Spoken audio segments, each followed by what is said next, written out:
Қазалы ауданы Әйтеке би кентінің батыс беткейіндегі достықтың тұрғындары бірлесіп, достығы жарасқан достық ауыл атты шара өткізді.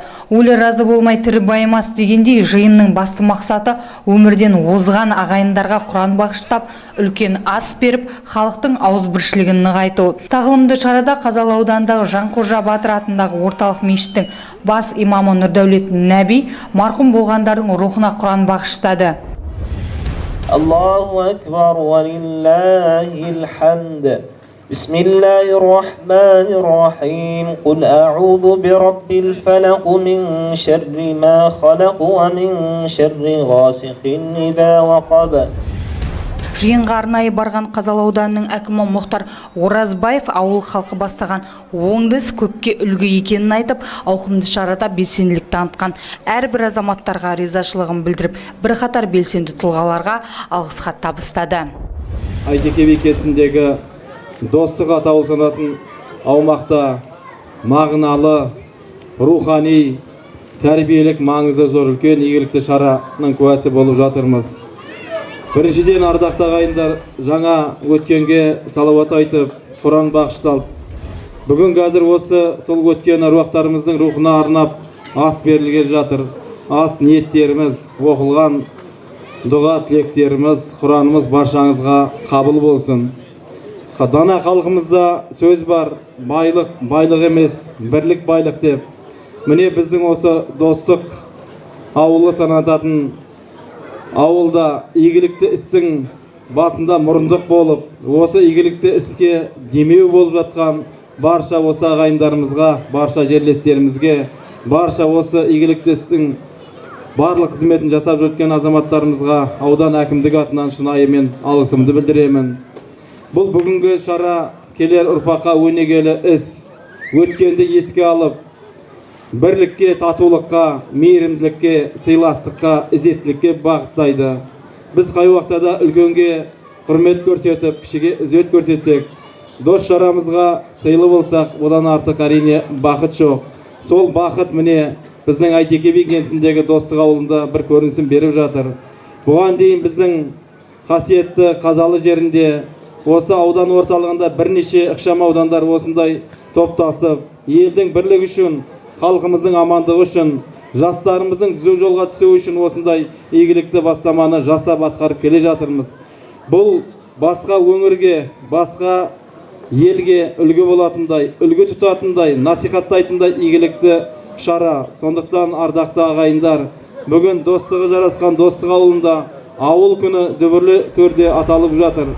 Бұл әрине біздің міне осындай достығымыз, бір-бірімізге туыстығымыз, бір-бірімізге деген жақындығымыз, бір-бірімізге деген ынтымағымыздың арқасы. Біз осы арқылы елдің болашағын, елдің келешегін айқындаймыз. Әрине, қай уақытта үлкеннен тәрбие алған, үлкеннен құрмет көрген кейінгі жастар, кейінгі толқын азаматтарымыз осы шараны жалғастырып, елде қай уақытта бірлікті ұстайды ғой деп ойлаймыз. Сондықтан міне достық ауылында үлкен мектептің де бой көтеріп аяқталуына жақын қалып жатыр. Бұл да таяу күндері қазан айында пайдалануға берілсе, биылғы жылы осы мектептің алдынан Әбілқайыр хан көшесіне дейін өтетін мектептің алдындағы көше жөнделіп, қазір асфальтталады. Бұл да осы достық ауылының азаматтарына, осы елдің жастарымызға, балаларымызға үлкен өнегелі істің жалғасы деп ойлаймыз. Сондықтан барша ағайындар, қадірлі жерлестер, бүгінгі міне мерейлі мереке күніміз баршаңызға құтты болсын. Еліміз аман болсын, жұртымыз тыныш болсын. Әрбір шаңырақтың басында береке, бірлік, ырыс ынтымағы дарысын. Бүгінгі барлық жасап жатқан ниеттеріміз, амалдарымыз баршаңызға қабыл болсын. Аспанымыз ашық болсын. Көкте көріп отырсыздар, Алла қолдап отыр. Жерде әруақтардың рухы қолдап жатыр. Бүгін таңның атысымен күн қандай керемет болып тұр. Ел халықтың міне ықыласына беріп жатыр. Ел халықтың ниетіне бүгін қабыл болып жатыр деп айта аламыз. Сондықтан ардақты ағайындар, асқартау әкелеріміз, ақ жаулықты аналарымыз, алдымызда жүрген міне азаматтарымыз аман болыңыздар. Осындай игілікті шаралар жалғасын таба берсін. Құтты болсын. Ауыл халқының жұдырықтай жұмылып жасаған үлкен шарасы баршамыздың есімізде. Көп күлгі боларлықтай игі істеріне тек ауыл тұрғындары емес, аудан халқы да, ел ағалары да разы. Қадірлі Достық ауылының тұрғындары, бауырлар, жерлестер, құрметті бүгін осы асқа жиылған жамағат,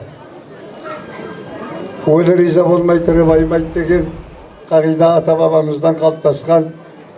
Біздің бүгін мынау осы ауылдың тұрғындары, халқымыз бәріміз жиналып, түрлі себептерменен дүниеден өткен ата-бабамызға, бауырларымызға, жақын достарымызбенен туыстарымызға еске алып, соларға Құран бағыштайық деп осындай іс-шара ұйымдастырып, осыған бас қосып жатырмыз, ниет қылып жатырмыз. Осы ниетіміз, осы жасап жатқан садақамыз қабыл болсын. Енді біз өзіміз егемендік ел болып, егемендігімізді алғаннан бастап, жоғалғандарымызды атай алмағандарымызды атап, мынау осы тәуелсіздігіміздің арқасында қол жетіп отырған осындай жетістіктер Алла тағаланың осындай қамқорлығы, соның қолдауының арқасында болып отырған осы жақсылықтар деп қабылдауымыз керек. Осы арқылы ізімізден келе жатқан ұрпақтарды, осы еліміздегі азаматтардың барлығын имандылыққа тәрбиелеу, қайырымдылыққа тәрбиелеу, сыйластыққа тәрбиелеу, ауызбіршілікке тәрбиелеу дегендердің барлығына осы үлгі болады деп осыған ниет қылып, осыны ұйымдастыру жұмыстары жүргізіліп жатыр. Бұның барлығы әрине бірден болып жатқан жоқ. Осыны ұйымдастыруда атсалысқан осы елді, осы араның азаматтары, жаңа аталып жатырған, марапат алып жатқан азаматтар, сіздерге көптен көп рахмет. Алла сыйласын, осы қызметтерің Алладан қайтсын, Алла риза болсын дейміз. Алла осы ауызбіршілігіміз әлде де болса нығая беріп, халқымыздың бір тұтастығы, ауызбіршілігі, ынтымағы бекіп, еліміздегі тұрақтылық қалыптасып, тіршілігіміз күнкөріс жақсара берсін, әлеуметтік жағдайымыз жақсара берсін, аман болайық. Барлықтарыңызға да тағы да садақа қабыл болсын. Атам қазақта бұрыннан өмірден өткен азаматтарының рухына бағыштап дұға оқу, ол ежелден келе жатырған біздің салтымыз. Міне осы салтты ары қарап жалғастырып, Әйтеке би кентіндегі Достық тұрғындар көшесі, Достық аймағындағы бүкіл халық, жамағат барлығы жиналып, осы өмірден өткен, осы көшеде, осы аймақта тұрған азаматтардың рухына бағыштап өткізейін деп өткізіп отырған асымыз. Алла тағала қабыл етсін дегіміз келеді. Алла алдарынан жарылқасын. Ол алды пейіш, арттары кеніш болсын. Бұл шараның өткізілуінің өзі ерекше мәні бар. Жаңа айтып жатыр, көңіл көше кең деп. Осы көшенің кең болуына, халқының пейілінің кең болуына, осы көшеде өнегелі істердің атқарылуына себеп болған, соған мұрындық болған біздің аға ұрпақтың өкілдерінің бірнешеуін осы аста атап айтқым келіп тұр. Осы Достық көшесінде өмір сүрген, халыққа өзінің өнегелі істеріменен, сөзіменен, ісіменен өнеге болған соғыс және еңбек ардагері Өмірзақ Ахметов, Әбиболла Қосболов, Жақып Мырзахан ағамыз, бұлау жерде Баймақанова Алшын ағамыз, Қаниев, Нұрантай ағаларымыз болған осы араларда. Міне басқа да көптеген азаматтар болды. Біздің тұстастарымыздың ішінен Қалмырза Аймағамбетов, Қазбек Аймағамбетов, осы арада осы жолдастардың да, осы ағайындардың және басқалардың да үйлерінен адамдар қатынасып отыр. Достықпен ұйымдастырылған тағылымды жиында көше тұрғындары гіртасын көтеру, арқан тартыс, асық ату, ләңгі тебу, қол күресі және қой көтеру сынды ұлттық спорттық сайыстардан күш сынасты. Одан бөлек садақ ату орны да спорт сүйер халық үшін арнайы дайындалған болатын. Ал бүлдіршіндерге тәттілер мен балмұздақтар тегін үйлестіріліп, балаларға арналған ойын алаңқайы балапандарға есігін айқара ашты. Осынау деңгейі үлкен көпшілік шараға арнайы келген Қазалы ауданының әкімі Мұхтар Оразбаевқа тұрғындар ерекше ілтипатын білдіріп, рахметін айтты. Бүгінгі болып жатқан шара Достық ауылы. Достық жарысында Достық ауылының балдарының жиналуымен үлкен кіші бар. Ауылдан қайтқан марқұмдарды еске алып, құран бағыштап ас беріп жатыр. Жан-жақты ойындар болып жатыр, жарыстар болып жатыр. Аудан бөлімінде. Бұл жақсы жүлделері бар. Спортшыларға бірінші, екінші, үшінші орын алғандарға ақшалай сыйлық беріледі. Дружбан, Достық ауылының жігіттерінің атынан. Баршаңызға Алла разы болсын. Бүгін мына 20-мыз күні мына Достық ауылының Достық ауыл деген тақырыпта өлеңдерден ас беріп жатырмыз. Өлген мына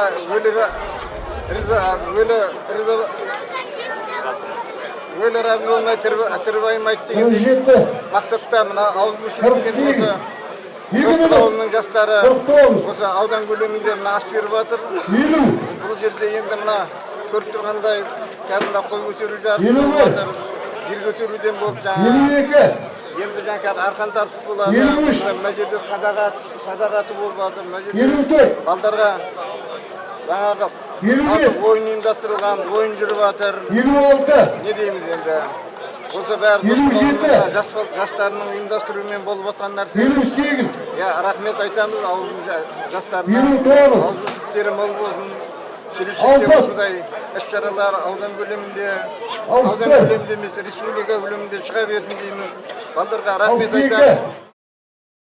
Жақсылыққа бастаған жиында халықтың бірлігін кіргізіп, ауызбіршілігін көрсеткен ақсақалдар мен ардақты аналарға арнайы сый-сияпат берілді. Жаңа оқу жылы қарсаңында мектепке жол акциясы аясында 20 оқушыға қажетті құрал жабдықтар табысталды. Одан әрі келушілерді дайын шатырға жайғастырып, жиын ас берумен жалғасты.